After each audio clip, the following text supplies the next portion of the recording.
Жүрегі бостар көрмесін, 20 адам қаза тапты. Сәлеметсіз бе, қымбат көрермен, арнамызға қош келдіңіз.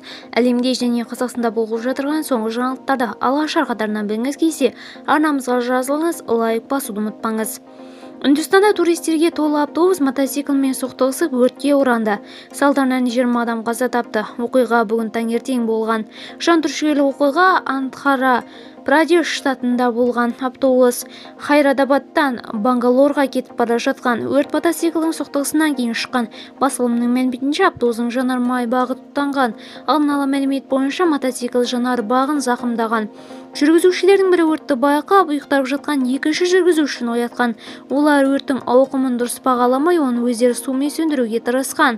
Жергілікті биліктің хабарлауынша, оқиға кезінде автобуста 41 адам болған. Ресми тұлғалардың айтуынша 21 жолаушы зардап шекпеген, ал 20 адам қаза тапқан. Биліктің мәліметінше, оқиға орнында қаза тапқандардың денесін шығару және денег жинау жұмыстары басталды. Видеомыз кеңінен таралу үшін лайк басыңыз, жақындарыңызға таратуды ұмытпаңыз.